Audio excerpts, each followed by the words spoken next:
Medreselerde elhamdülillah güzel gelişmeler oluyor.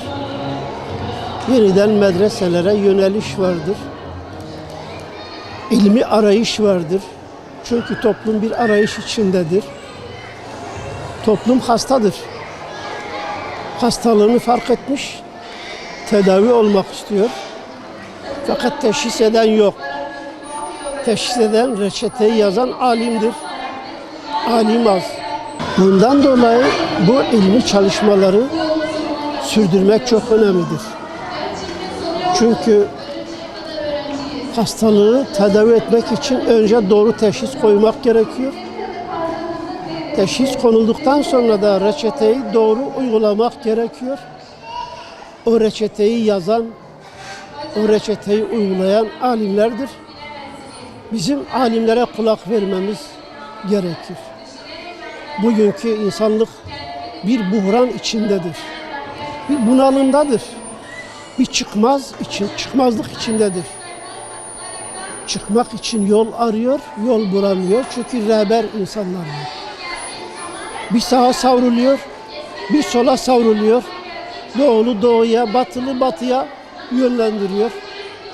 İnsanlar, özellikle Müslümanlar pusulayı kaybetmişler. Kendi pusulasını bırakmış, başkasının pusulasıyla yol yürümeye gidiyorlar. Bu da yanlış hedeflere götürüyor.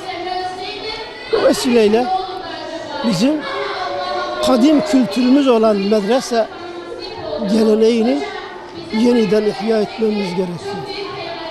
Bu gelenek daha önce bizim dertlerimize deva olduğu gibi Selahaddin Eyyubi döneminde, özellikle ondan sonra Kürdistan uleması bütün ümmete rehberlik etti.